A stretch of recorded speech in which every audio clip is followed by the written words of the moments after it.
Bismillahirrahmanirrahim. Alhamdulillahirabbil alamin wassalatu wassalamu ala asyrafil anbiya'i wal mursalin wa ala alihi wa sahbihi ajma'in. Subhanaka la ilma lana illa ma 'allamtana innaka antal alimul hakim. Rabbi shrah li sadri wa yassir li amri wa hlul 'uqdatam min lisani yafqahu qawli. Assalamualaikum warahmatullahi taala wabarakatuh dan selamat petang, good evening. Salam sejahtera tuan-tuan dan puan-puan yang berada di luar sana bersama-sama dengan kita pada malam ini. Alhamdulillah dengan izin Allah Subhanahu Wa Taala kita masih lagi bersama dengan anda. Jom Channel mampu untuk terus menyediakan secara langsung rancangan Bual Bicara, Bicara YB pada malam ini. Dan malam ini kita akan bersama dengan tetamu yang tidak asing lagi dalam dunia politik Malaysia.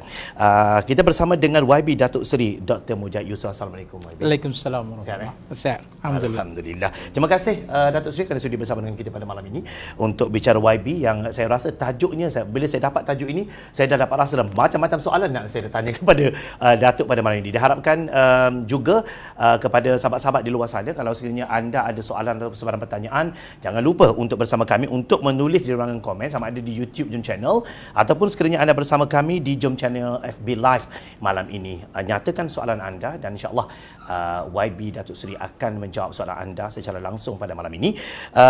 Apapun saya nasihatkan kepada anda, seperti biasa, jaga budi bahasa kita. InsyaAllah kita akan diberkati. Baik, itu yang akan kita bincangkan pada malam ini.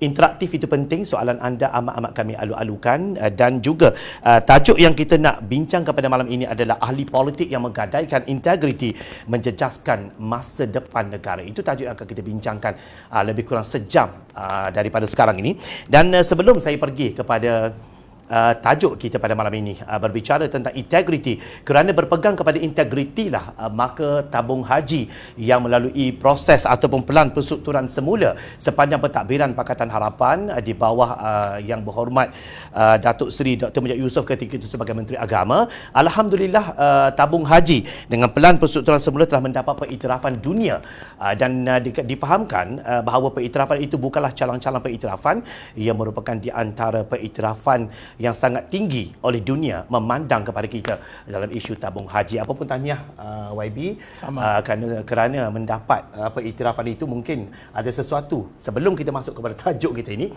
yang Datuk Seri ingin katakan kepada mereka yang terlibat dalam pelan penstrukturan semula ini. Silakan. Assalamualaikum warahmatullahi wabarakatuh. Salam. Terima kasih pada saudara Zawazi selaku moderator. Sebagai mukadimah kepada tajuk kita malam ini, saya pertama-tamanya ingin mengucapkan syabas dan tahniah kepada pengurusan tabung haji di bawah pengurusinya Tan Sri Muhammad Noor dan seluruh lembaga pengarah, termasuklah sudah tentu pengurusan kanan dari CEO-nya Datuk Seri Zukri mantan yang telah memulakan inisiatif untuk memastikan integriti di dalam keuangan kira-kira dan juga usaha-usaha untuk menyelamatkan tabung haji. Dan dengan niat yang begitu murni dan suci, saya selaku menteri pada waktu itu sudah pastilah menyokong usaha-usaha ini dan bukan mudah untuk kita membuat satu keputusan.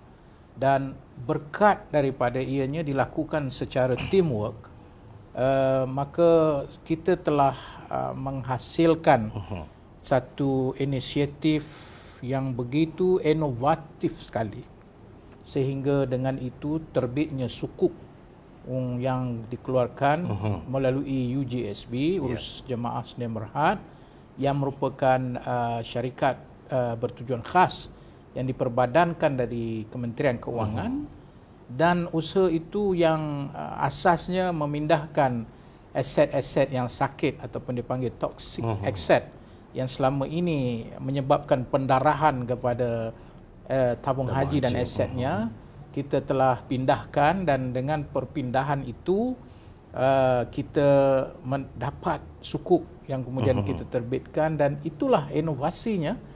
Khusus ia melibatkan pendeposit seramai hampir 9 juta.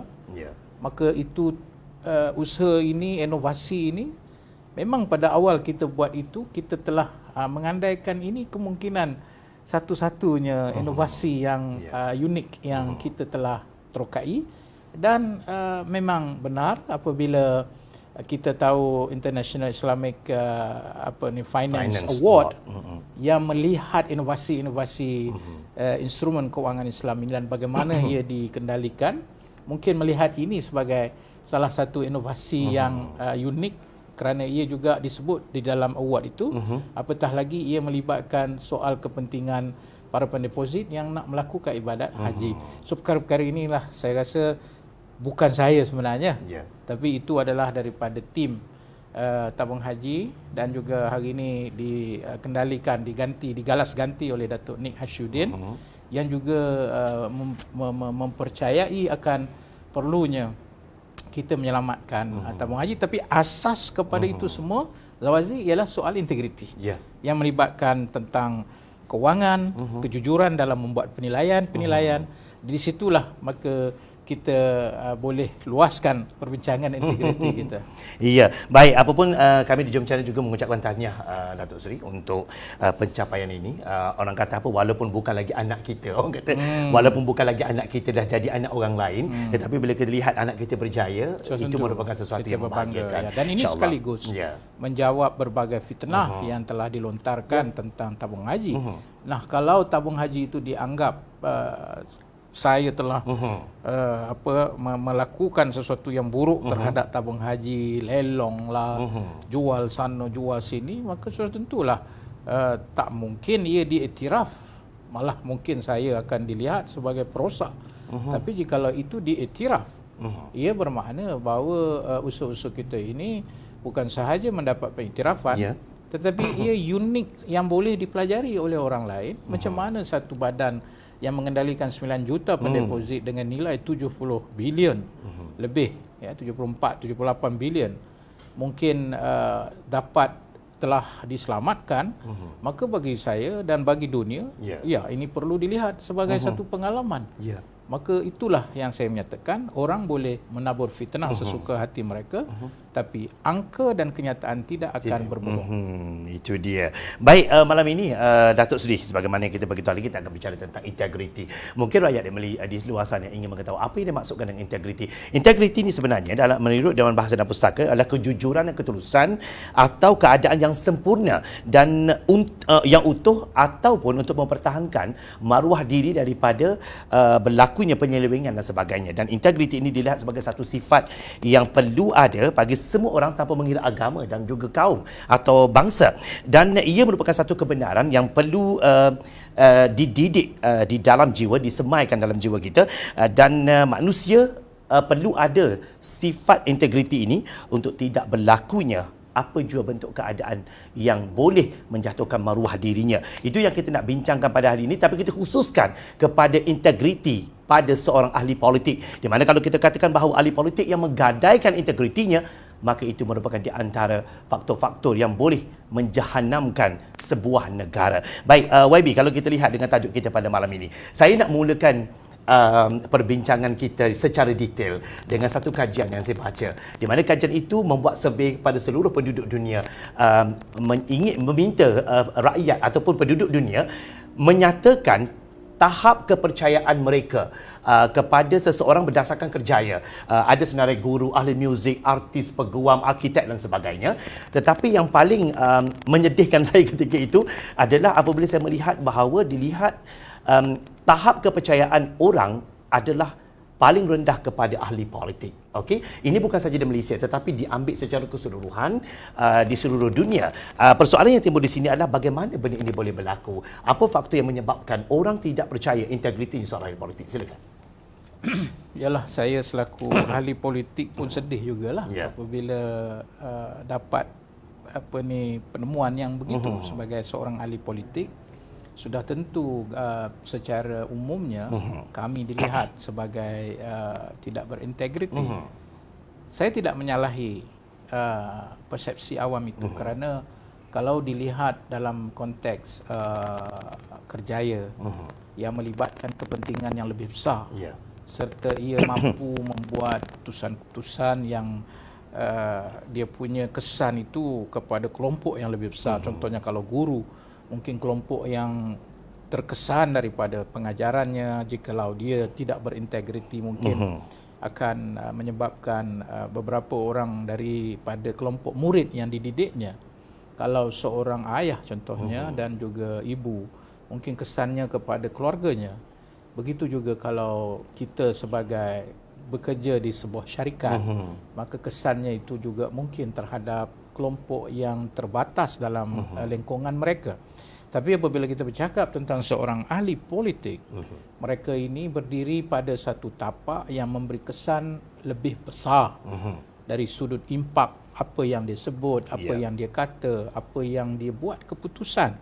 Dan sudah tentu jikalau dikaitkan pula jikalau dia seorang ahli politik yang kemudiannya apa kita kata menaiki tangga kekuasaan, sudah tentulah segala keputusan yang dibuat, segala tindakannya itu akan memberi kesan yang lebih besar kepada negara, sebab ia bercakap tentang satu ujian kuasa yang sangat besar. Sebab itu saya sebelum melihat tentang integriti ini yang disebut tadi sebagai satu dapatan yang membimbangkan kita hari ini, saya nak kaitkan juga dengan isu kita sebagai seorang Muslim.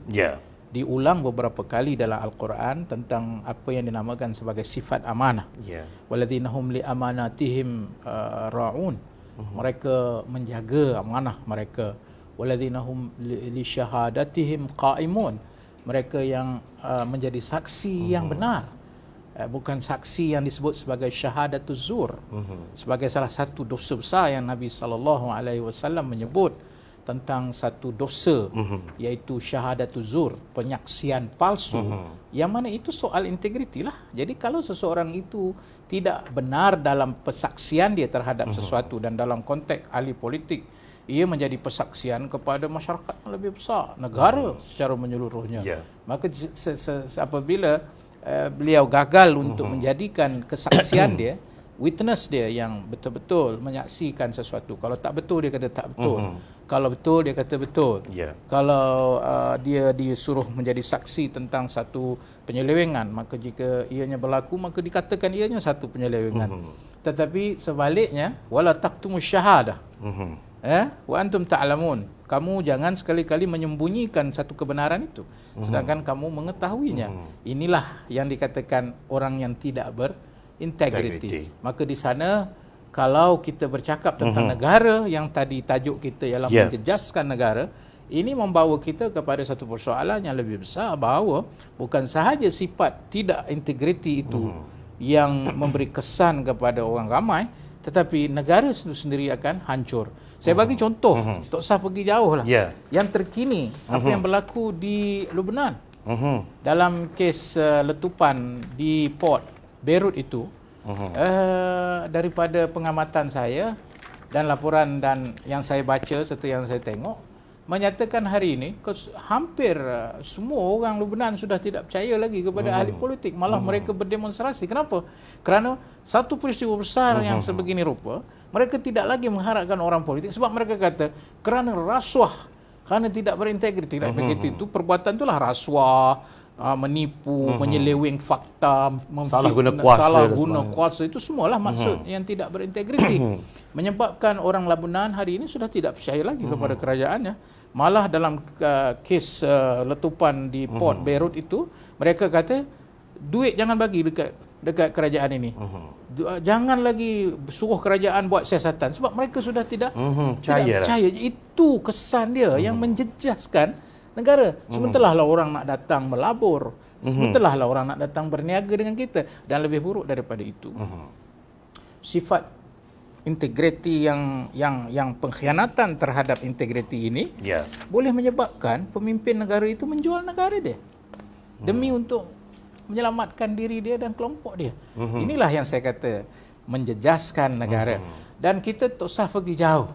Kalau kita tengok dalam kes di Malaysia sendiri, apabila kita mula menengahkan isu 1MDB, seawal waktu itu seingat saya 2013, 2014 kita sudah pun bawa benda ini di Parlimen, dan kita telah dapat maklumat-maklumat tentang bagaimana dana sovereign fund yang begitu besar telah disonglap melalui satu kaedah-kaedah yang secara luarannya nampak macam investment, tetapi dalamnya itu adalah menyuci duit itu ya untuk dibawa kepada kepentingan orang-orang tertentu.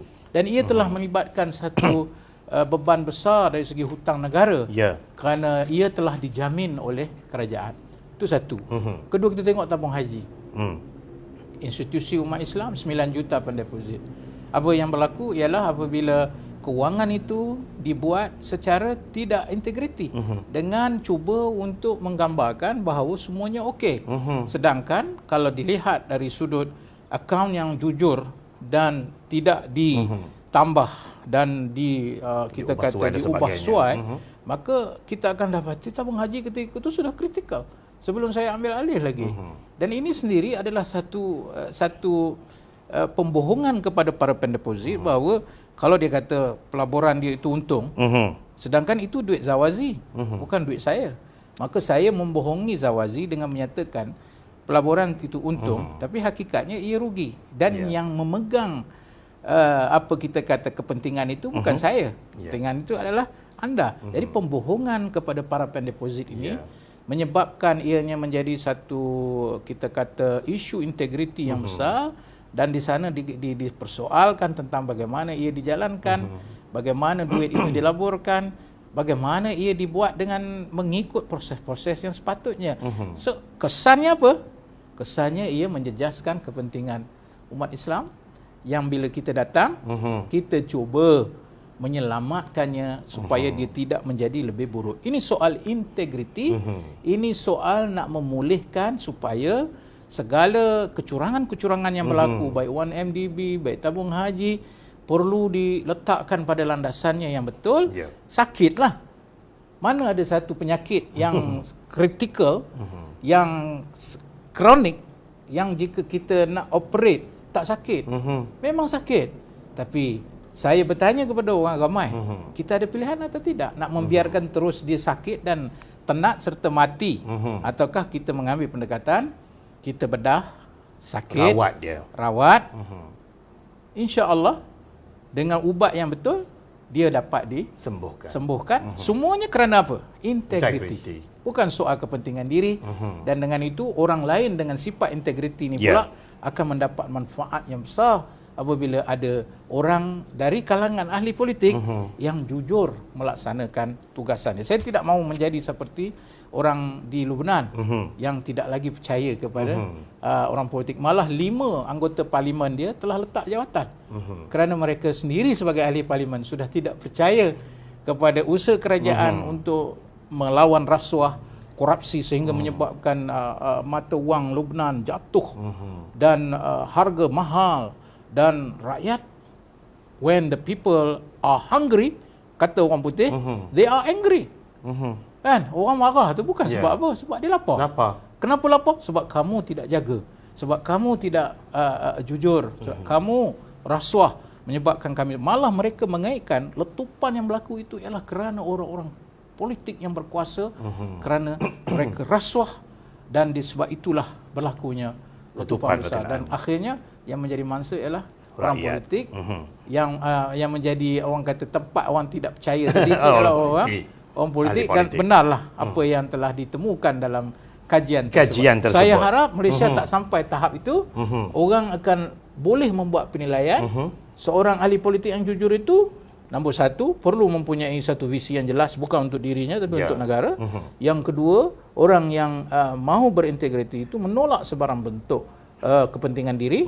Dan yang ketiga ialah penguatkuasaan terhadap mereka yang apa kita kata rasuah dan tidak berintegriti ini, diambil tindakan, dan dengan itu rakyat akan mempercayai, mengembalikan kepercayaan mereka kepada mereka yang ada kuasa di atas sana.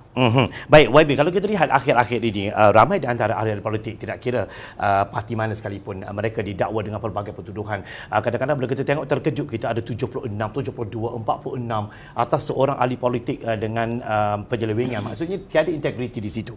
Baik, itu yang dituduh di mahkamah. Belum lagi disabitkan kesalahan dan sebagainya. Tetapi ada juga yang telah pun disabitkan memberikan kesalahan, okey, dengan kalau kita lihat pembayaran denda yang sebegitu tinggi dan sebagainya, dengan kesalahan yang begitu besar, kalau kita lihat seluruh pertuduhan itu didapati bersalah dan sebagainya.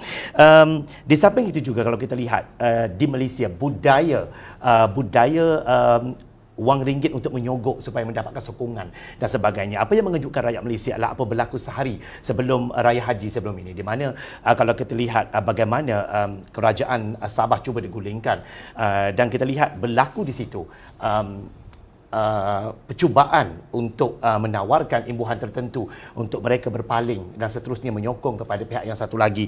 Di situ dilihat bagaimana ahli politik sekarang ini sangat gilakan kuasa dan juga kepentingan dan kemewahan peribadi sehingga lupa kepada rakyat yang memberi mandat kepada mereka. Silakan YB. Saya rasa dalam soal rasuah ini, kalau orang putih lah, dia kata it takes two to tango. Perlu dua orang untuk menari. Menari tango seorang tak ada. Tak jadi. Kena ada Solo partner. tak boleh. So it takes two to tango ini, dia mesti ada Rashid wal Murtashi. orang yang memberi dan menerima. orang yang menerima. Ar-Rashid wal Murtashi finnar. Nabi SAW sebut orang yang memberi dan menerima. Makna kata di sini kita perlu melihat satu senario. Soal rasuah tidak mungkin akan berkembang jika tidak ada orang, tidak ada permintaannya. Maka ada tawaran dan ada permintaan. Dah di sinilah kita kata dalam konteks ini soal orang yang berkuasa itu, apakah pembudayaan yang dia nak bawa dalam masyarakat? Kalau pembudayaannya yang kita pernah dengar satu ketika dulu, cash is king, maka itulah hasilnya. Maka orang melihat bahawa cash itu dengan kita memberi duit adalah segala-galanya.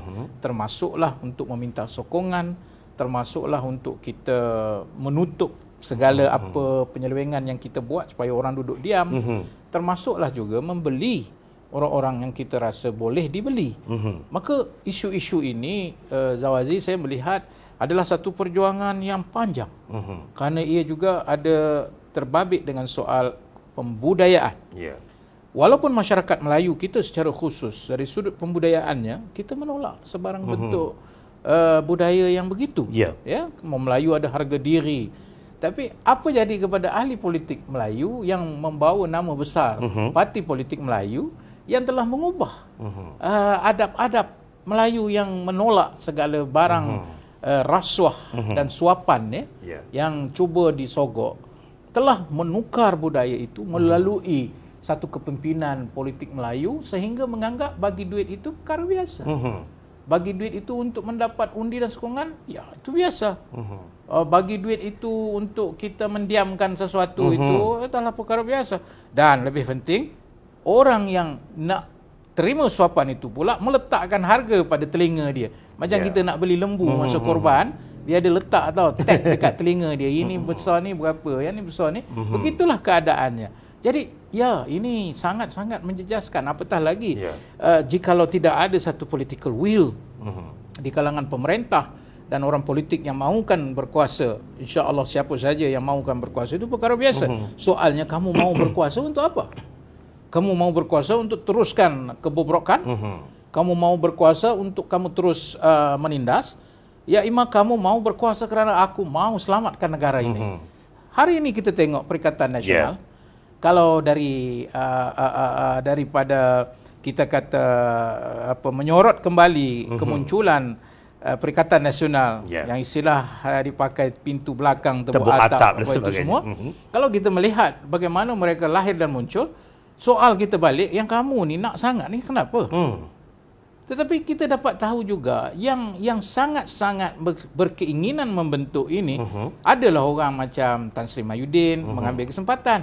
Tapi tak mungkin dia boleh buat sesuatu, orang macam mungkin daripada PKR yang telah lari. Mungkin dia buat itu atas sesuatu kepentingan, tapi tak mungkin kepentingan itu dapat dipenuhi jikalau tidak ada UMNO dan PAS untuk datang menyempurnakan hajat dan kepentingan mereka. Cuma soalnya sekarang, kita tahu pemimpin UMNO paling banyak dalam list pemimpin yang telah didakwa di mahkamah. Dari Najibnya, dari Zahidnya, daripada Bung Mukhtarnya, daripada si apanya tu, siapa nama yang itu Kunannya, dan berbagai lagi listnya. Inilah orang yang akan menyempurnakan hajat desperado ini, yang ada kepentingan ini, untuk menyempurnakan hajat kuasa dia, maka timbullah persoalan. Kamu buat ni, adakah kerana kamu sempurnakan hajat dia, ataukah kamu nak selamatkan diri daripada semua tuduhan-tuduhan rasuah ini? Bayangkan kalau Pakatan Harapan tidak mengambil alih pemerintahan pada pasca 2018, apa akan jadi kepada mereka semua ini? Maka itu saya seru kepada orang ramai. Integriti ini ia bukan soal kita tengok orang tu kena maka padan muka dia. Tapi ia akan melibatkan kita juga. Kalau kita berdiam diri, kalau kita tak ambil peduli, kalau kita rasa ini bukan masalah aku, contohnya kata ini orang politik punya kerja. Orang politik punya kerja itulah yang akhirnya menjejaskan kehidupan kita. Kita tertanggung dengan hutang kerana mereka. Dan sebab itu saya menyatakan dalam soal apa yang berlaku pada kerajaan perikatan ni, persepsinya amat jelas. UMNO beria-ria sungguh memastikan hajat golongan desperado dari Bersatu yang berpecah ini dan juga PKR yang kemudian bergabung. Apakah benar untuk mereka teruskan usaha menjaga negara, ataukah sekadar untuk mereka selamatkan diri daripada kasus-kasus yang telah dibawa ke mahkamah? Samalah juga dengan Sabah. Kita membaca cukup ngeri. Ngeri apabila kita membaca bagaimana orang ni disuap 10 juta, orang ni diberi 30 juta, bagi dulu deposit 1 juta, nanti kemudian kamu buat SD, kamu akan dapat yang berbakinya. Subhanallah. Apakah kita, orang putih kata up for sale? Apakah kita sudah sedia untuk dijual, dipasarkan, harga kita berapa? Dan lebih penting, orang yang telah melantik kita membentuk sebuah kerajaan yang bersih melalui cara demokratik untuk cita-cita mandat rakyat, untuk cita-cita yang murni, iaitu nak selamatkan negara. Tiba-tiba hari ini kita ada pemimpin-pemimpin yang tidak berintegriti, sanggup menerima satu yang merosakkan kepercayaan rakyat hanya untuk diri dia, iaitu RM2. Dan jangan lupa Kerajaan Perikatan Nasional hari ini muncul dan terbentuk juga di atas rasuah dengan makna memberi jawatan-jawatan. Tidak ada satu kerajaan yang ada 72 kementerian. Menteri dan timbalan menteri dalam keadaan waktu itu COVID sudah menjadi masalah melanda ekonomi dunia. Negara yang 72. Itu tak kira kenyataan setiap ahli parlimen kena ada GLC. Itu tidak kira lagi menteri-menteri yang duta bertaraf menteri dilantik. Kalau bukan rasuah jawatan, apa dia Zawazi? Beritahu saya. Kalau benar kamu, jika benar kamu jujur memerintah negara, atas apa alasan kamu yang berlaku pada Pakatan Harapan? Okey, tapi dengan kamu menunjukkan mesej ini kepada rakyat dan kamu tutup dengan isu COVID, dengan kamu berdoa dengan doa yang panjang dan kamu takbir raya. Tapi ini apa? Jadi jangan. Ini satu masalah. Mereka melindungi sifat tidak berintegriti melalui serban dan jubah serta kata-kata agama dan bangsa untuk menutup sifat integriti mereka yang jelek itu. Maka sebab itu saya nyatakan bahawa jangan kita melihat hanya memberi duit dan rasuah, tetapi menawarkan kedudukan tertentu supaya engkau kekalkan sokongan kepada aku juga adalah satu bentuk rasuah yang tidak berintegriti, yang boleh menjejaskan kepentingan negara. Baik, itu dia jawapan daripada Datuk Seri untuk soalan saya yang pertama pada malam ini. Panjang lebar, apapun menarik saya mendengarnya. Baik, Datuk, sementara kita menunggu soalan daripada para penonton, mungkin Datuk, kalau kita lihat sebelum ini bekas Perdana Menteri, saya tulis kepada Datuk Seri Najib Tun Razak, disabitkan kesalahan dengan 7 pertuduhan. Kalau kita lihat ini ada di antara rakyat yang tidak rasa terkejut dengan keputusan itu. Dan yang paling terkilan adalah apabila rakyat biasa merasakan bahawa kenapa tidak ada perasaan malu di antara pemimpin-pemimpin dan ahli politik yang telah pun disabitkan kesalahan dengan masalah integriti, rasuah, penyelewengan dan sebagainya, tetapi mereka masih lagi tidak ada rasa malu untuk terus berkuasa, untuk terus mengisi tampuk-tampuk pemimpinan demi untuk meraih kuasa dan sebagainya. Dan juga yang paling menyedihkan juga apabila ada di antara penyokong-penyokong ahli politik ini yang menafikan ataupun terus menyokong untuk menafikan bahawa pemimpin mereka bersalah. Itu merupakan sesuatu yang sangat tidak sihat untuk kemajuan negara kita. Silakan, YB. Teringat saya kepada sepotong hadis Nabi sallallahu alaihi wasallam apabila Zawazi mengutarakan persoalan itu. Nabi bersabda, "Idza lam tastahi fasna' ma syi'ta." Kalau anda tidak ada perasaan malu, ayo buatlah apa saja yang kamu nak buat.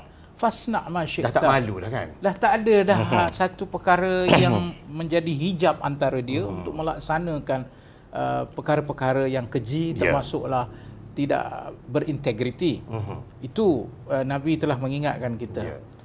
Dalam konteks hari ini, apabila kita membicarakan soal itu, macam saya kata tadi, kalau tidak ada orang yang menyokong rasuah dan kelompok yang membudayakan rasuah, tidak adalah rasuah. Tapi hari ini kita kata, walaupun pemimpin parti itu telah jelas dalam kes 1MDB SRC International, kita tahu ada 7 pertuduhan dan semuanya tersabit. Dia ada kemudiannya rayuan. Okey, itu proses undang-undang dalam konteks memberi keadilan semaksimal kepada orang yang kena atau orang yang bersalah. Itu kita tak nak campur tangan. Tapi dalam konteks jikalau dibaca 7 pertuduhan ke atasnya dan dibuat satu penghakiman daripada hakim yang mengadili kasus ini, kita mendapati bahawa sangat terkejut dan kita jadi takut apabila perkara-perkara integriti ini seolah-olah menjadi satu perkara biasa. Contoh, isu picisan sahaja. Contoh, orang yang paling besar ialah conflict of interest. Conflict of interest itu kepentingan dia itu bercanggah apabila dia juga menjadi Perdana Menteri. Dia juga menjadi Menteri Kewangan. Dia juga yang menjadi pengurusi penasihat 1MDB. Nah, bagaimana dia membuat keputusan 42 bilion itu, sedangkan semuanya itu kalau ditengok muka yang sama, cuma topi lain-lain saja. Ini sendiri satu mockery, satu penghinaan dan pembodohan kepada orang ramai bahawa semuanya sebenarnya aku yang buat keputusan. Cuma yang di sini aku jadi Perdana Menteri yang menasihatkan kepada Menteri Kewangan, iaitu aku, dan menasihatkan kepada penasihat 1MDB untuk membuat pinjaman kepada KUAP, membeli 1MDB untuk kita laburkan bagi pembangunan dan sebagainya. Itu sendiri sudah menimbulkan asas basic kepada integriti. Sebab itu bila saya jadi menteri, waktu itu saya tak nak pegang pengurusi Majlis Agama Islam Wilayah Persekutuan.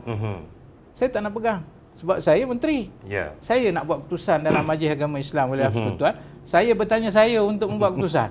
Syoklah saya. Sebab itu saya dari awal saya merasakan ini conflict of interest. Di situ ada banyak kepentingan dana yang dikutip, zakat dan sebagainya. Maka saya kata saya tak nak. Saya cukup jadi menteri, lantik orang lain jadi.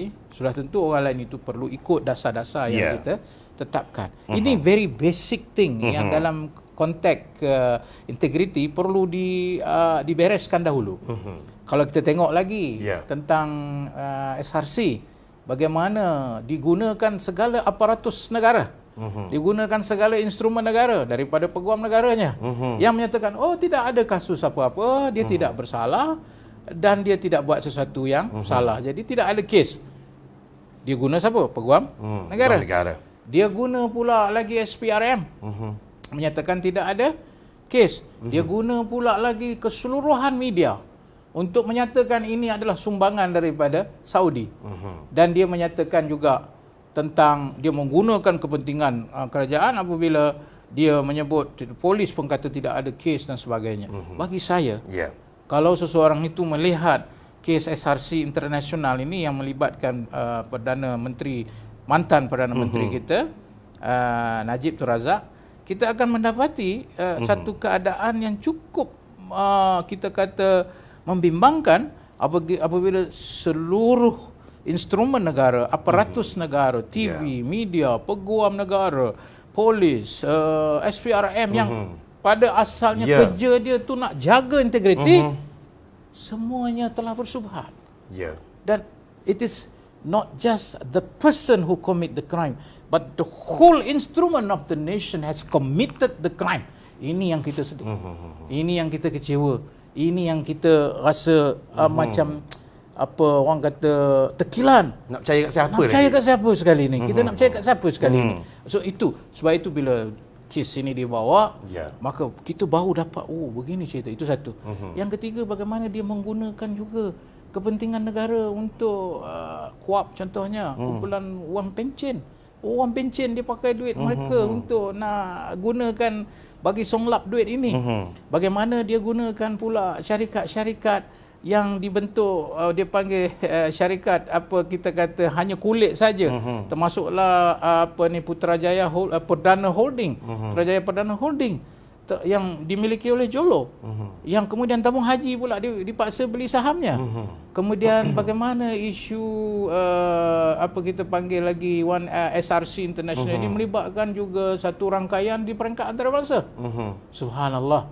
Jadi kita melihat apabila dibuat penghakiman oleh hakim, kita mendapati bahawa bila kita ambil masa lah sikit, saya cadangkan baca, kita akan gerun kalau ada lagi orang begini, apa akan jadi kepada seluruh rakyat Malaysia kita. Dan kita terhutang dengan satu bebanan yang hari ini 42 bilion kita tertanggung atas hilangnya dana 1MDB. Dan kita pun tahu bagaimana, saya masih ingat ketika itu Zawazi selaku saya pembangkang waktu itu, sekarang pembangkang juga.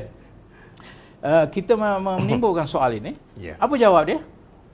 Jawab dia kata tidak ada apa-apa. Lalu saya sendiri waktu itu di dalam parlimen, ketika saya berbahas, saya menyatakan bahawa New York Times telah membuat artikel tentang satu kleptokrasi besar, pencurian besar yang besar dalam sejarah, tentang 1MDB, SRC International yang membabitkan Perdana Menteri waktu itu. Saya bangkit di parlimen, saya kata kalau ini satu fitnah, kerana ia menjejaskan nama baik negara di mata dunia. Kalau ini satu fitnah, saya kata Perdana Menteri kena saman New York Times. Tapi mereka tidak buat. Kenapa tidak buat? Kalau sama, bawa mahkamah. Kalau bawa mahkamah, dia kena dedah dan dia akan buktikan itu. Tapi hari ini, bukti yang disebut dulu, termasuklah pihak Justice Amerika, telah DOJ, Department of Justice, telah pun mendapati harta-harta yang disita daripada 1MDB yang melibatkan berbagai pihak, yang kemudian mereka mengakui dan menyerahkan kembali harta itu. Itu tandanya apa? Sebelum kita membuat penghakiman, mereka sudah pun menerima ianya satu kesalahan. Kalau Pakatan Harapan tidak menjadi kerajaan, saya tidak fikir benda ni akan, pendakwaan ini akan diteruskan. Itu dia. Baik, terima kasih Datuk Seri. Baik, kalau kita lihat sedikit tambahan daripada saya, mungkin ramai rakyat Malaysia juga mengetahui bahawa kes 1MDB dan SRC diiktiraf dunia sebagai skandal kleptokrasi paling dahsyat di dunia. Bayangkan kita sebagai rakyat Malaysia memegang nama sebagai rakyat Malaysia, kita akan terasa bahawa alangkah mata-mata dunia memandang kita begitu serong, negara kita. Baik, dan pastinya juga memberikan kesan yang cukup mendalam dalam ekonomi, sosial, politik dan juga pandangan-pandangan dunia kepada kita, negara kita Malaysia. Baik, sebelum saya pergi pada soalan seterusnya, ucapan daripada Natsha dari Facebook. Assalamualaikum YB Mujahid. Terima kasih kerana berbakti pada negara walaupun banyak benci atau terus-menerus memfitnah. Semoga YB diberikan kesihatan yang baik. Amin. Dan sentiasa dipermudahkan setiap urusan. Amin. Tolong doakan saya kerana bukan mudah untuk melawan arus daripada segala fitnah, khususnya dalam media sosial. Terima kasih Natsha kerana memberi semangat saya pada malam ini. Okey, baik, soalan daripada BMW ML dari YouTube. YB, soalan saya, adakah wujud skandal dalam tabung haji oleh Aziz Rahim kerana dia tunjuk macam-macam di parlimen, iaitu tidak ada bukti dia salah? Dia di parlimen ini, BMW ML, dia di dalam parlimen ni bukan tempat untuk kita membuktikan kita bersalah atau tidak, sebab parlimen adalah satu badan legislatif yang terpisah dengan penghakiman ataupun mahkamah. Ia adalah tempat untuk kita bincang tentang polisi serta apa dasar-dasar dan termasuk dalam itu mempertahankan apa sahaja salah faham sama ada daripada pihak pembangkang maupun kerajaan. Maka saya tidak yakin apa yang dibuat oleh Yang Berhormat Datuk Seri Aziz Rahim itu untuk mempertahankan dirinya, sebab akhirnya segala tuduhan itu perlu dipertahankan di mahkamah dan bukan di Dewan Parlimen. Walaupun demikian, tidak dinafikan. Ia satu peluang untuk kita menyatakan pada orang ramai, kerana ia menjadi satu kita panggil hak awam. Apa yang dibicarakan di dalam parlimen itu adalah hak awam. Dan kita boleh menengahkannya, tapi pastinya sabang ada dia itu bersalah atau tidak, saya sendiri tidak berminat untuk mengetahuinya kerana ia bukan kerja saya. Tetapi akhirnya jikalau ada pendakwaan, dan memang ada pun laporan terhadap beberapa individu di dalam tabung haji, saya serahkanlah kepada pihak Peguam Negara dan juga undang-undang untuk menentukan apa sahaja keputusan yang akan dibuat nanti. Baik. Okey, itu jawapan untuk BMWML. Cuma jangan lupa, saya rasa penting saya maklum di sini sebagai orang awam, mereka mungkin boleh membuat penilaian secara orang kata umum tanpa kita mengambil peranan mahkamah, tapi secara umum dalam konteks rakyat mungkin boleh akan menonton melalui sinar. Ini saya kempen melalui sinar sinar harian yang akan menjadi platform untuk perbincangan, satu sesi perbincangan atau debat atau muzakarah. Kalau debat itu terlalu keras bunyinya. Muzakarah antara saya dan juga Yang Berhormat sahabat saya Aziz Rahim, dan masing-masing boleh mengemukakan hujah masing-masing. Baik, insya-Allah. Baik, terima kasih BMWML, semoga terjawab soalan ya.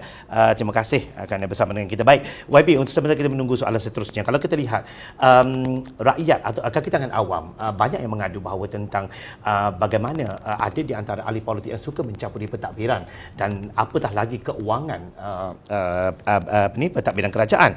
Itu merupakan di antara cabaran utama kita pada waktu ini. Kalau kita lihat di mana pemimpin politik sanggup mencampuri urusan pentadbiran dalam membuat sebarang keputusan tender dan sebagainya untuk memastikan mereka ada kepentingan.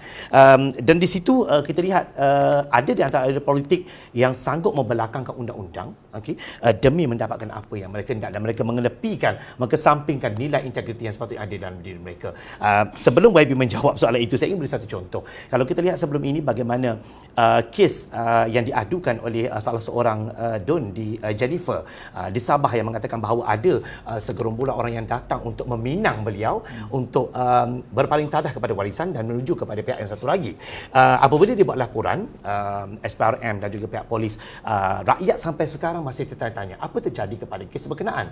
Sedangkan kalau kita lihat, Jennifer mengatakan bahawa beliau telah pun memberikan bukti-bukti yang sudah cukup untuk dinilai oleh pihak polis sebagainya. Itu merupakan atas campur tangan lah. Silakan.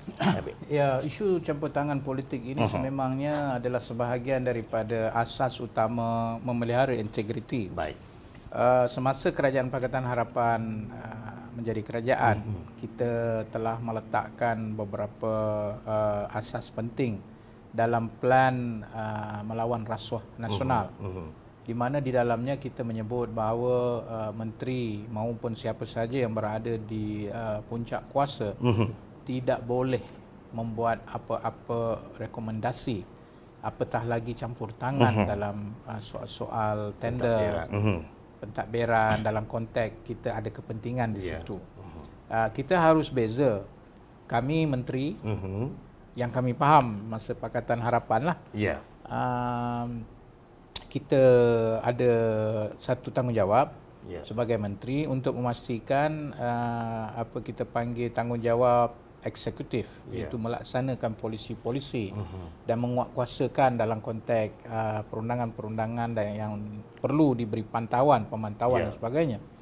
Maka eksekutif tidak perlu bekerjasama dengan pihak perkhidmatan awam, kerana mereka adalah merupakan teras utama yang menjayakan di peringkat pentadbiran awam dan rakyat.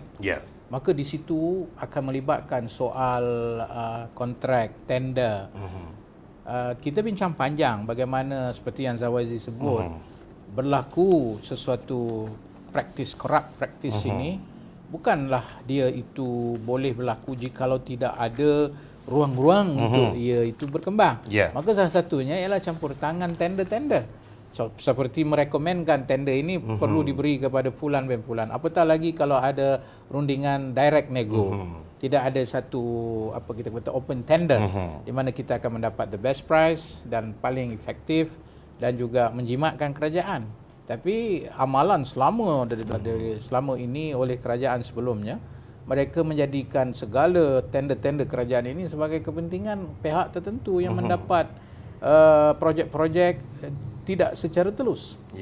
Jadi perkara-perkara ini kita cuba atasi dan kita tak campur tangan. Saya bagi contoh, kalau menteri lain saya mungkin tidak berhak mewakili mereka, tapi kalau saya di bahagian agama dalam soal tabung haji contohnya, saya tidak campur tangan dalam soal keputusan-keputusan yang dibuat, baik untuk membuat keputusan-keputusan pelaburan dan sebagainya, sebab bagi saya sudah cukup board dan juga kepakaran mereka di situ. Apa ni kita kata pengurusan kanan boleh membuat due diligence, mengikut proses-proses apa yang diperlukan sebelum sesuatu pelaburan itu dibuat. Kalau saya campur tangan, sudah tentulah dengan kuasa yang ada pada saya boleh menyebabkan saya walaupun baik cadangan itu, mungkin ada kepentingan tertentu yang akhirnya dilihat sebagai campur tangan. Tapi jangan lupa, segala keputusan yang dibuat dalam konteks memberi kontrak atau sebagainya, kami perlu dimaklum dari segi apa merit ini dan apa merit ini dan kenapa tidak merit ini, supaya jika kalau apa-apa yang berlaku kemudian saya dapat mempertahankan ianya adalah keputusan secara profesional. Itu mungkin ada hubungan, tapi mencampuri dan menentukan siapa dan apa, ini boleh dianggap sebagai menjejaskan integriti kita sebagai menteri pada waktu itu. Jadi saya tidak tahu, hari ini saya ada terdengar juga dalam satu video klip seorang timbalan menteri yang orang muda lah, mungkin semangat kan, dia kata saya akan dapat sokongan daripada Perdana Menteri, saya akan membuat rekomen. Itu sendiri sudah menunjukkan betapa korupnya seseorang dengan open ended, dengan penuh bangga bagi tahu dia akan nak dapat sokongan undi saya. Nak dapat surat sokongan undi saya. Nampak tak? Apakah budaya ini yang kita nak bawa dalam, bukan sesuatu yang memalukan, seolah macam benda tu biasa. Kalau sokong saya, tentu saya ada, sebab itulah jawatan penting, sebab saya akan buat surat untuk rekomen, saya boleh jumpa Perdana Menteri untuk saya bagi, jadi tepuk tangan pula tu. Kalau negara lain tu kena baling telur busuk dah. Tapi di sini orang tepuk tangan. Itulah mentaliti. Ini anak muda. Sangat bahaya. Ini anak muda ni yang berhasrat nak bertanding apa armada ke apa ke dalam bersatu. Ini anak muda, timbalan menteri yang seharusnya menunjuk contoh integriti yang baik. Tapi apabila disebut begitu secara open dan diberi tepukan, apa tandanya itu? Tandanya bagaimana kerajaan hari ini menangani isu integriti ini sangat-sangat menyedihkan. Ya, dulu mungkin ada isu integriti. Dan saya sendiri menyatakan bahawa saya tidak berpihak kepada mana-mana selagi soal integriti itu dibawa mengikut due process di mahkamah dan diberikan hak untuk mempertahankan diri, silakan. Dan akhirnya akan dibuat keputusan bersalah. Tapi jangan sekali-kali menggunakan mahkamah atau akta SPRM yang ada bukan untuk benar-benar melihat apakah berlaku soal integriti, tetapi mahu untuk membunuh karir politik seseorang. Itu satu yang sangat mengecewakan dan ia sebahagian daripada soal integriti bagi pihak penguatkuasaan. Betul, setuju. Baik, Datuk, ada soalan daripada Lokman Bakar dari Facebook. Datuk nak tanya, hari itu kerajaan PN nak buat RCI tabung haji, tapi cakap tak perlu pula. Cuba huraikan sedikit. Saya rasa soalan ni Lokman Bakar sangat baik. Sebab saya juga confused. Ketika saya membuat soalan di Parlimen kepada menteri yang bertanggungjawab, Dr. Zulkifli, Senator Dr. Datuk Seri Dr. Zulkifli, tentang isu RCI. Sebab saya menyatakan apakah kerajaan hari ini mahu membuat RCI kepada apa saja isu yang dibangkitkan. Dalam jawapan itu di Parlimen, dia jawab bertulis sebab waktu untuk menjawab lisan dah habis. Jadi setiap ahli Parlimen kami, kalau dia tak sempat menjawab di Parlimen, dia akan jawab secara bertulis, diletakkan di meja kita. Maka dalam jawapan bertulis itu jelas, dia menyebut bahawa dia tak kata kita tak akan buat RCI, tapi dia kata kita akan buat jawatan kuasa khas untuk melihat transaksi yang berlaku di dalam tabung haji. Baik. Bermakna tidak ada RCI, itu jawapan resmi yang dibuat secara resmi. Tapi hari ini dalam penggulungan, ketika di Dewan hari ini yang menggulung Jabatan Perdana Menteri, dia mungkin salah seorang daripada yang menggulung pihak agama. Maka disebut di situ jawatan kuasa khas, tetapi dia sebut tidak menolak kemungkinan RCI ditubuhkan. Jadi bagi saya ini confusing statement. Satu yang resmi kata hanya cukup jawatan kuasa khas, yang satu lagi mungkin dia tertekan dengan kehendak pihak tertentu nak ambil hati orang kata dan jalan selamat, maka dia kata tidak menolak kemungkinan. Jadi saya sendiri keliru, Saudara Lokman. Adakah nak buat ke tak nak buat? Kalau dia kata jawatan kuasa khas untuk menilai ataupun untuk meneliti transaksi, bagi saya itu pun tak betul. Sebab dia mempertikaikan profesionalism board tabung haji dan juga pengurusan kanan serta CEO tim dia. Kerana adakah dia menyatakan bahawa transaksi ini meragukan, sedangkan semua keputusan itu dibuat secara profesional dan due diligence tanpa campur tangan politik. Dan kalau dia nak buat RCI, apa term of reference dia? RCI ini satu perkara yang tak ada jawapan. RCI ini satu perkara yang misteri. Tak tahu di mana, apa, siapa, macam mana. Dan RCI dia tidak ada kuasa undang-undang. Dan juga dia bukan mahkamah. Dia hanya fact finding sahaja yang bebas, yang perlu mendapat persetujuan daripada Yang di-Pertuan Agong sebab dia di bawah Suruhanjaya Diraja. Siasatan bebas. Siasatan diraja. Baik. Soal dia nak buat RCI apa? Dia nak buat RCI dulu kita buat, tak betul ke? Dunia dah iktiraf dah ni. Dia kata dulu kita nak buat tak betul ke? Kita dah dapat jawapan di parlimen baru ni, menyatakan kita dah buat untung 1.5 bilion, kemudian kita punya aset dah 78B, kemudian kita punya apa lagi, we are on the right track, kita berada pada landasan yang benar, yang dijawab sendiri oleh menteri itu. Maka saya confused apa sebenarnya kehendak RCI. Saudara Lokman pun demikian, saya menyatakan sila buat. Kalau dia rasa itu satu jalan terbaik, buat. Tetapi perlu dirunding apa term of reference. Contoh saya bagi simple saja. Saya minta panjang. Simple aja saya kata. Dia pertikai tabung haji plantation jual. Tapi untuk berlaku adil, jual tu maknanya dia terpaksa melepaskan aset yang sakit ini. Tapi dia juga terpaksa bertanya, dulu tahun 2013 sebelum saya dan juga pimpinan yang ada hari ini ambil alih, dia juga perlu tanya, kenapa kamu membeli satu ladang yang memang pada awalnya tidak ada produktiviti dan mendapat penilaian yang tidak betul dan tidak menggunakan kaedah due diligence sebelum membeli. Kalau RCI itu dicek. Saya setuju. Supaya akan ada jawapan bukan soal jual, tetapi kenapa dibeli dulu. Dan kerana itu keputusan dibuat hari ini. Itu tak apa. Tapi kalau dia petikai soal penstrukturan semula yang kita buat, ini melibatkan soal jaminan kerajaan. 20 bilion. Jangan lupa Saudara Aziz, 20 bilion ni bukan main-main ni. 20 bilion jaminan kerajaan. Kalau itu dia pertikai, maka dia mempertikaikan soal kerajaan nak tolong atau tidak tabung haji ni. Itu dah jadi lain cerita dia tu. Melainkan mereka ada satu kaedah lain yang lebih baik. Jadi bagi saya RCI ini, Lokman, saya setuju dan saya akan bagi. Tapi bagi saya ini lebih kepada bagi sokongan saya, tapi ini lebih kepada politik untuk memburukkan image. Malah menteri hari ini dan timbalannya, saya minta maaf, tidak mempertahankan usaha integriti yang dibuat oleh tabung haji, malah ia mempertikaikan tahap profesionalism TH yang bersungguh-sungguh sehingga diiktiraf dunia sebagai satu yang inovasi yang baik, kewangan yang terbaik. Baik, semoga terjawab soalan daripada Lokman Bakar. Terima kasih untuk soalan itu. Baik, soalan seterusnya, kita ada masa lagi YB dalam 6 minit. Muhammad Nur Ismail dari Facebook, adakah isytihar harta satu integriti terhadap ahli parlimen Malaysia? Pastinya.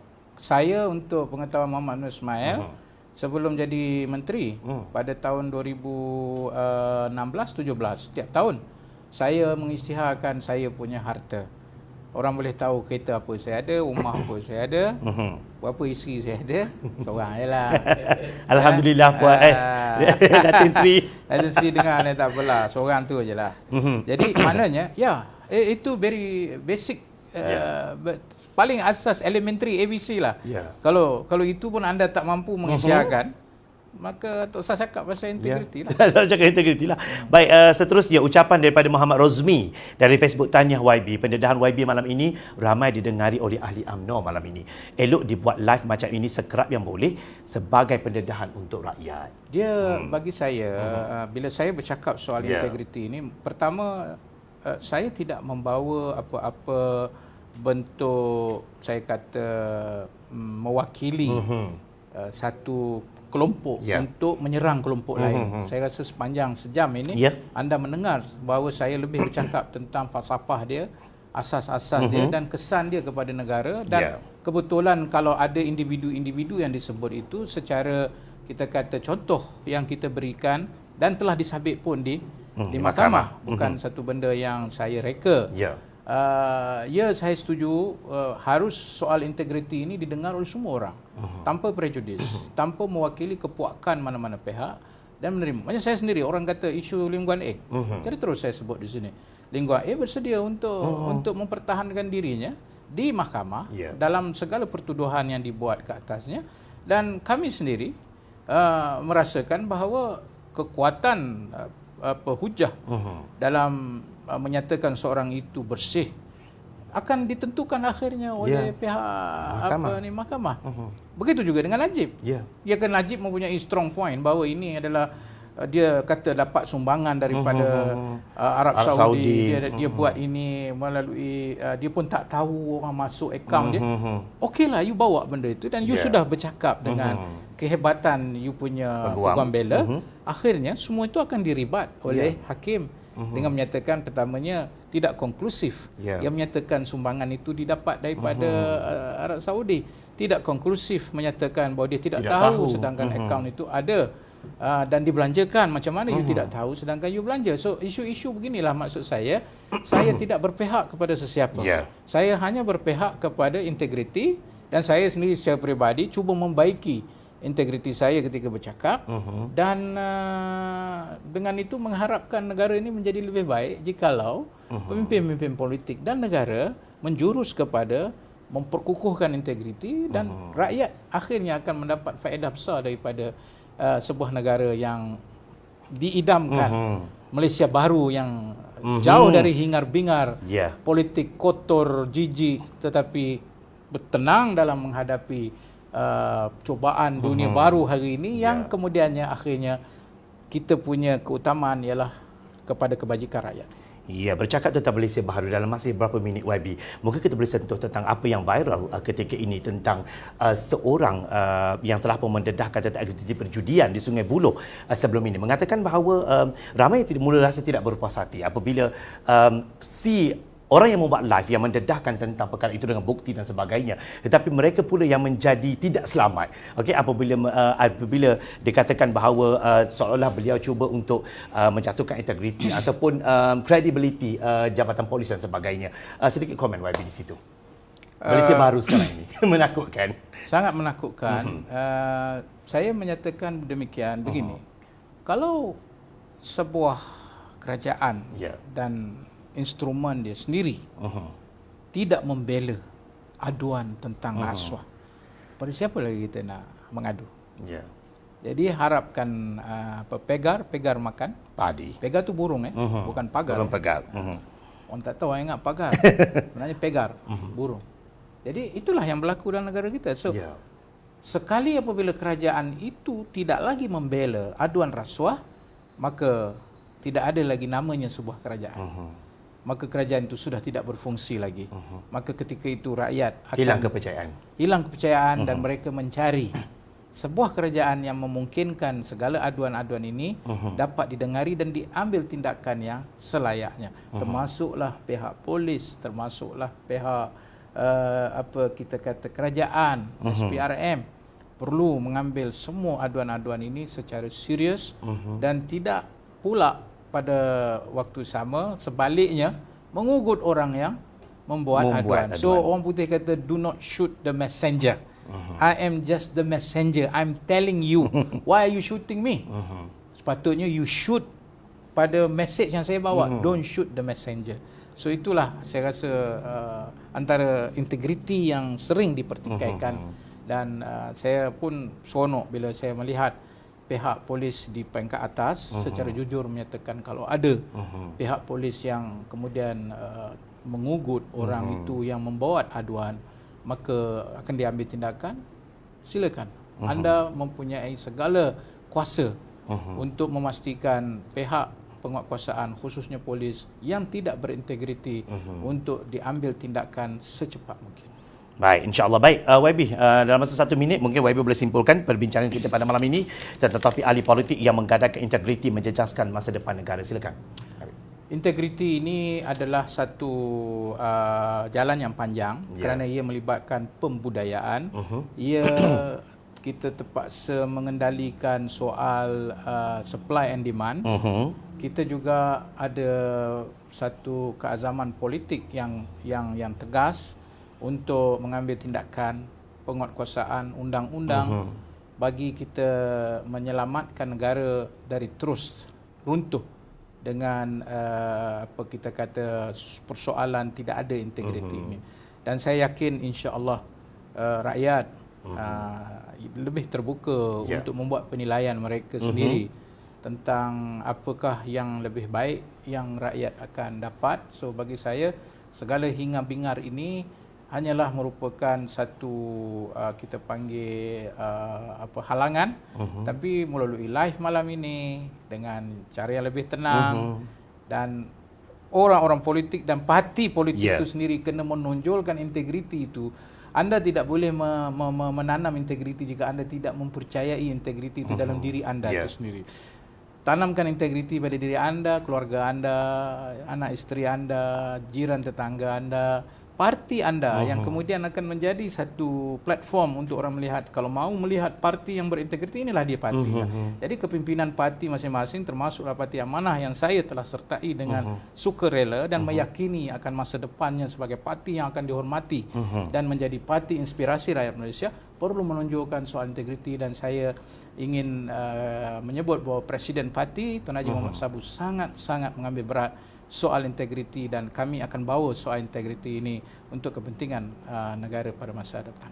Baik, insya-Allah. Baik, itu dia perbincangan kita pada malam ini. Terima kasih kepada sahabat-sahabat di luar sana yang berinteraksi bersama dengan kami, lebih interaktif pada malam ini. Terima kasih dan semoga soalan anda terjawab oleh YB Datuk Seri Dr. Mujahid pada malam ini. Semoga kita semua akan menjadi rakyat Malaysia yang lebih berintegriti dan kita mendoakan semoga Allah SWT mengurniakan pemimpin-pemimpin dan ahli-ahli politik yang sentiasa menjaga integriti mereka untuk kemaslahatan ummah dan apatah lagi untuk pembangunan negara kita Malaysia. Baik, sebelum saya mengakhiri ingin saya berkongsi dengan anda firman Allah Subhanahu wa taala dalam surah Al-Baqarah ayat 188 yang berbunyi a'udzubillahi minasyaitonirrajim bismillahirrahmanirrahim wala ta'kulu amwalakum bainakum bil batil wa tudlu biha ilal hukam litakulu fariqam min amwalin nas bil is wa antum ta'lamun. Yang bermaksud dan janganlah kamu makan atau mengambil harta orang-orang di antara kamu dengan jalan yang salah, dan jangan pula kamu menghulurkan harta kamu iaitu memberi rasuah kepada hakim-hakim kerana hendak makan atau mengambil sebahagian daripada harta manusia dengan berbuat dosa pada kamu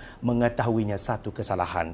Okey, sama-sama kita renungkan, semoga Allah Subhanahu Wa Taala akan memelihara negara kita menjadi sebuah negara yang berintegrasi dan dikurniakan mereka yang betul-betul ikhlas dalam mentadbir negara, diberikan ruang untuk memimpin, insya-Allah. Baik, terima kasih Datuk kerana sudi bersama dengan kita pada malam ini. InsyaAllah kita akan berjumpa lagi untuk sesi yang akan datang. Sekali lagi terima kasih kepada kaki tangan Jom Channel yang bersedia untuk anda memberikan yang terbaik. Jangan lupa selepas ini saksikan rentasan berita, berbagai info menarik kami sediakan untuk anda yang terkini, yang sahih dan pastinya tiada sebarang berat sebelah anda. Nilailah sendiri, insya-Allah. Dan jangan lupa juga untuk bersama kami di portal Jom Channel di jomchannel.net. Sekian sahaja untuk malam ini. Assalamualaikum warahmatullahi wabarakatuh. Selamat malam, kita jumpa lagi.